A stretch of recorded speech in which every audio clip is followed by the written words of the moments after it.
Assalamualaikum warahmatullahi wabarakatuh. Perkenalkan, saya Raka Setya Udatama dari Universitas Pamulang, Prodi Teknik Informatika.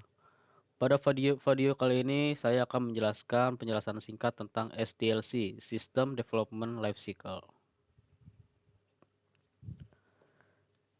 SDLC adalah tahapan-tahapan pekerjaan yang dilakukan oleh analis sistem dan programmer dalam membangun sistem informasi. Menurut ahli, definisi SDLC adalah pendekatan bertahap untuk melakukan analisa dan membangun rancangan sistem dengan menggunakan siklus yang spesifik terhadap kegiatan pengguna. Berdasarkan pada penjelasan di atas, maka SDLC dapat disimpulkan sebagai sebuah siklus untuk membangun sistem dan memberikannya kepada pengguna melalui tahapan perencanaan, analisa, perancangan, dan implementasi dengan cara memahami dan menyeleksi keadaan dan proses yang dilakukan pengguna untuk dapat mendukung kebutuhan pengguna. Tahapan-tahapan pada SDLC adalah perencanaan, analisa, rancangan, dan implementasi. Pada perencanaan, fase ini adalah sebuah proses dasar untuk memahami mengapa sebuah sistem harus dibangun. Pada fase ini diperlukan analisa kelayakan dengan mencari data atau melakukan proses informasi gathering kepada pengguna.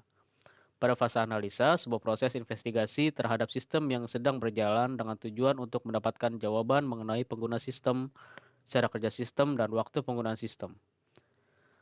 Pada fase perancangan, proses ini menentukan cara kerja sistem dalam hal arsitektur desain, interface desain, database, dan spesifikasi file dan program desain. Hasil dari proses perancangan ini akan didapatkan spesifikasi sistem. Pada fase implementasi, proses pembangunan dan pengujian sistem, instalasi sistem, dan rencana dukungan sistem.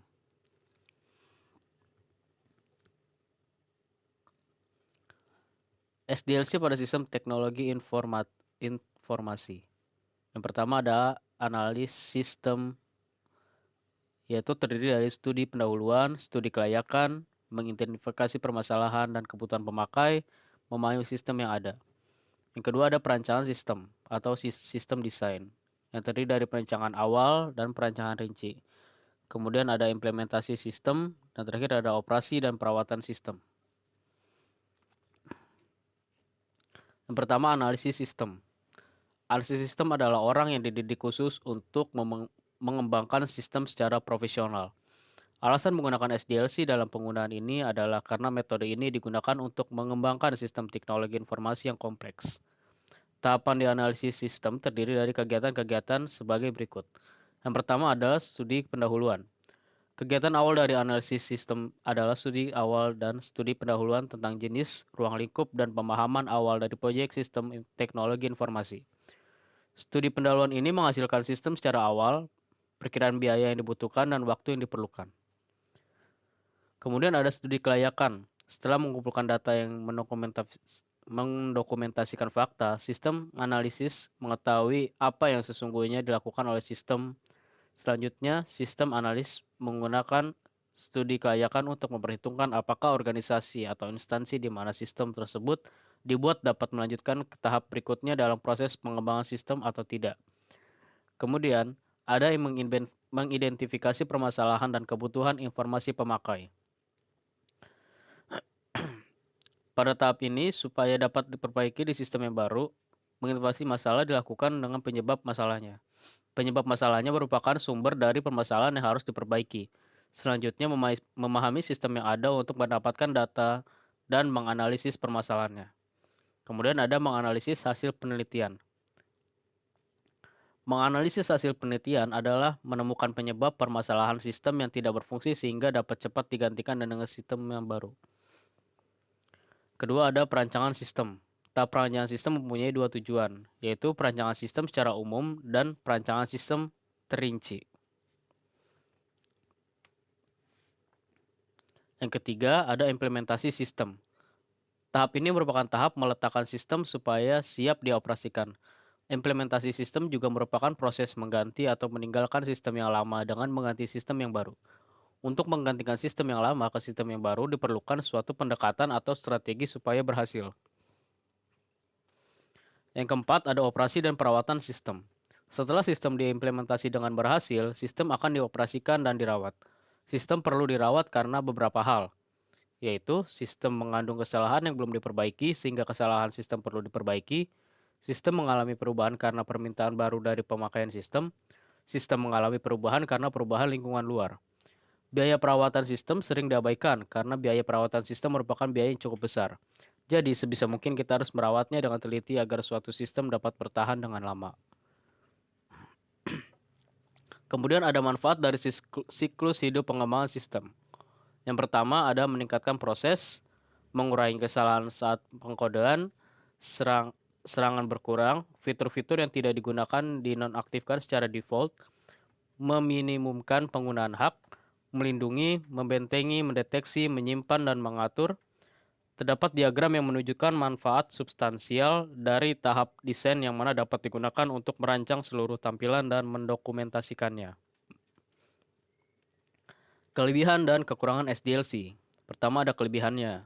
Kelebihan dari SDLC adalah menyediakan tahapan yang dapat digunakan sebagai pedoman mengembangkan sistem, akan memberikan hasil sistem yang lebih baik karena sistem dianalisis dan dirancang secara keseluruhan sebelum diimplementasikan. Kekurangannya adalah hasil dari SDLC tergantung pada hasil analisis, sehingga jika terdapat kesalahan di tahap analisis akan terbawa terus ke hasil sistem yang kurang memuaskan.